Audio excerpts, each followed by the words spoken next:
42. Diketahui data percobaan penentuan order reaksi sebagai berikut.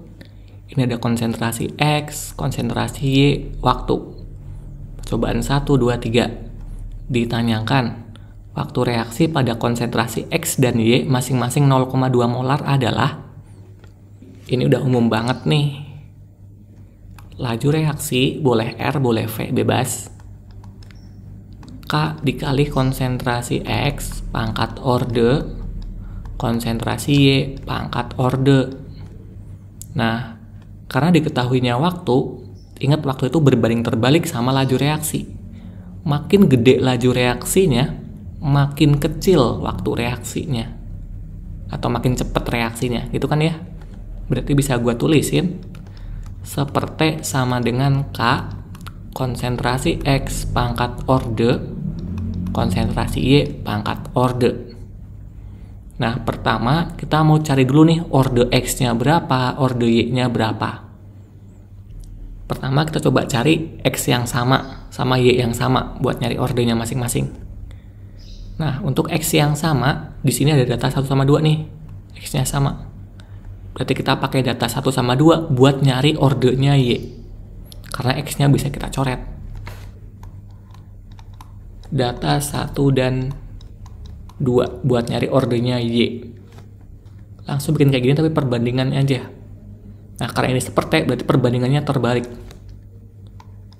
T2 per T1 sama dengan K konsentrasi X1 konsentrasi Y1.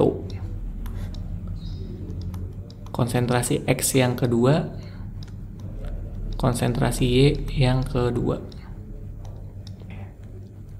Sorry, ini X-nya pangkatnya A. Kayak gitu ya. T2 per T1, 1 per 2. Perbandingan berbalik nilai. Untuk K-nya selalu konstan, jadi kita coret aja. K akan berubah kalau suhunya berubah. Di sini nggak ada perubahan suhu. Oke, T2 waktu yang kedua 8. Waktu yang pertama 16. X-nya, X yang pertama 0,1, yang kedua pun 0,1 pangkat ordenya. B-nya yang pertama 0,1, yang kedua 0,2 ordenya. Ini juga kita bisa coret. Setengah sama dengan setengah pangkat B. Nah, setengah ini kan sama aja setengah pangkat 1 ya. Maka B sama dengan 1. Y-nya punya orde 1. Nah, dengan cara yang sama kita cari juga orde X. Nah, tapi ternyata B-nya nggak ada yang sama nih. Nah, karena nggak ada yang sama, kita bebas pilih yang mana aja dengan catatan X-nya harus beda. Kita boleh pilih mana aja dengan catatan X-nya harus beda. Jadi, gue ambil aja lah data 1 dan 3.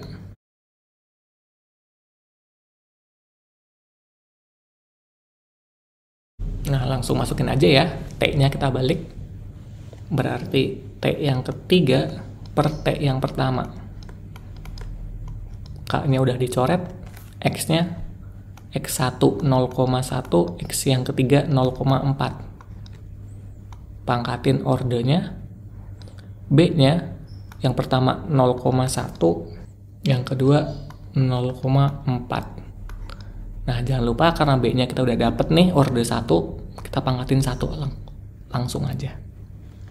1/16 sama dengan 1/4 pangkat A dikali 1/4. 16, 4, ini boleh coret jadi 4 ya. 1/4 sama dengan 1/4 pangkat A. Maka A sama dengan juga 1. Oke. Udah dapat orde masing-masing, kita tinggal cari konsentrasi X, konsentrasi Y 0,2. Misalkan gue mau pakai data 2 deh. Karena Y-nya 0,2, jadi bisa dicoret. Lebih dikit ngitungnya maksud gue. Nah, langsung aja, berarti ingat T-nya dibalik ya. T per data yang kedua, T-nya 8 menit. Sama dengan X yang kedua 0,1, X yang ditanya 0,2 pangkat 1.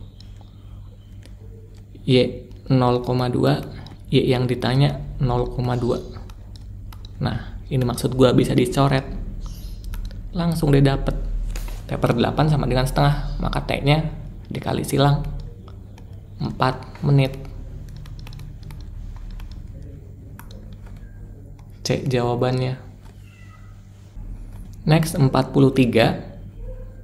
Pada suhu tertentu dalam ruang tertutup yang bertekanan 6,25 atm, terdapat dalam keadaan setimbang 0,5 mol gas SO2, 0,5 mol gas SO3, dan 0,25 mol gas O2. Oke, ini udah keadaan setimbang. Berarti kita nggak perlu bikin MRS, karena udah setimbang nih. Nah, ditanyain harga Kp-nya.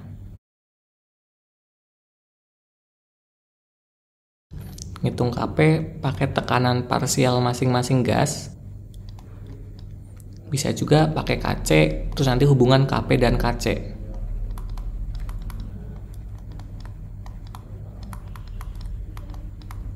Nah, tapi kalau buat hubungan Kp dan Kc harus ada data temperaturnya. Sedangkan di sini nggak ada ya. Maka kita cari tekanan masing-masing gasnya dulu, tekanan parsial.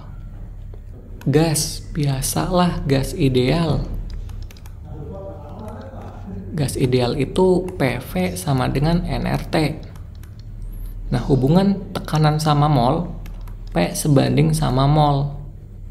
Berarti kalau kita mau bikin perbandingan, P1 per P2 sama dengan N1 per N2. PSO2 per tekanannya tekanan total sama dengan molnya SO2 per molnya total. Berarti tekanannya SO2 kita bisa cari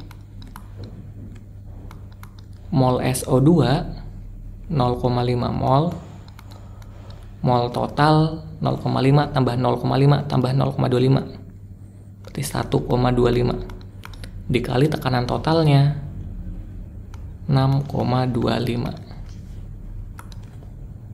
1,25 6,25 ini 5 ya,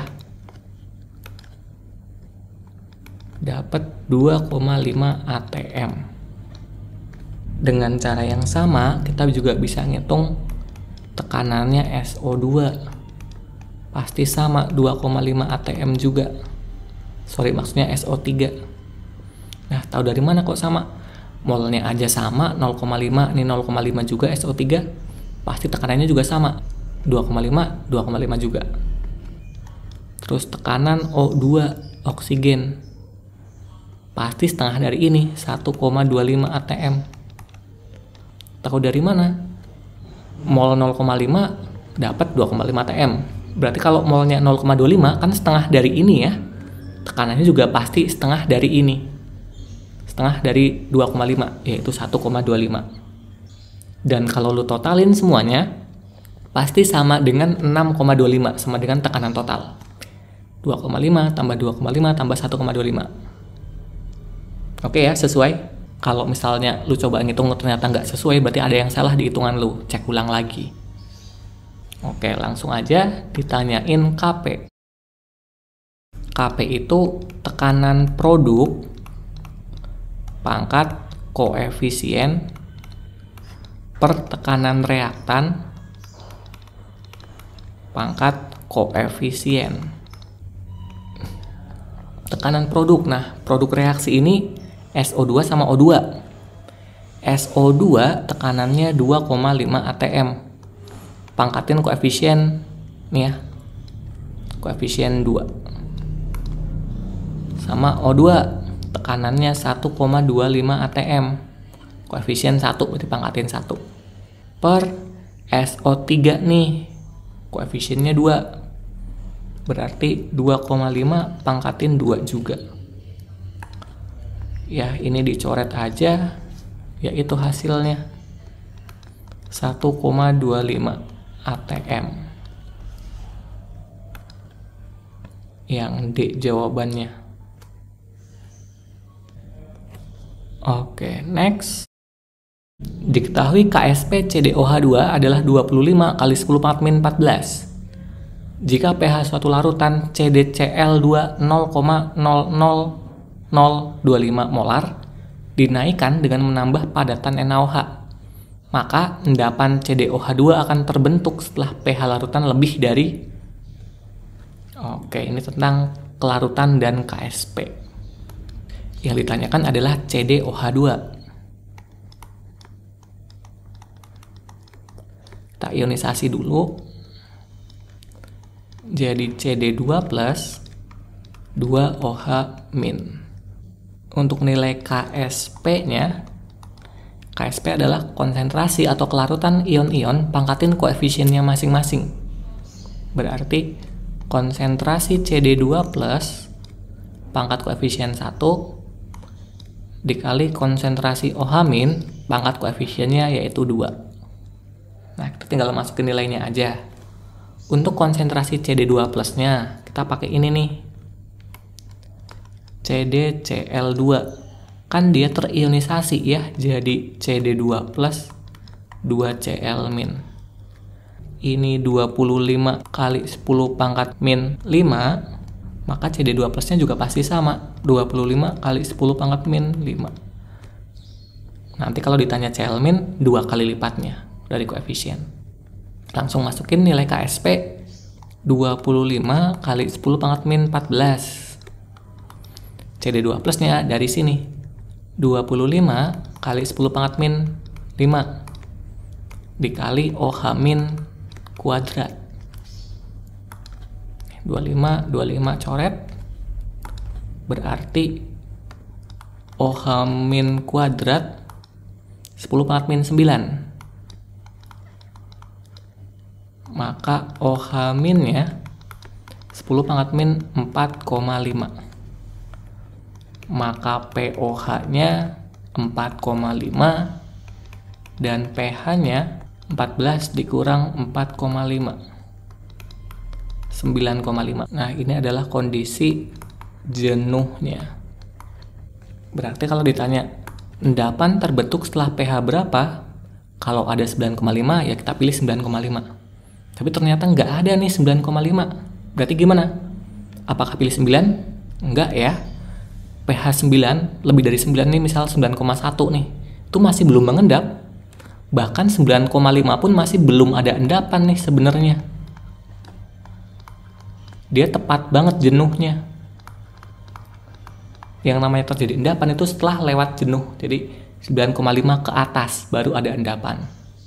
Jadi kalau dibilang terbentuk endapan setelah pH 9, ini kayaknya kurang tepat. Tapi kalau 10, udah pasti ada endapannya. Karena 10 itu kan udah lebih dari 9,5 ya.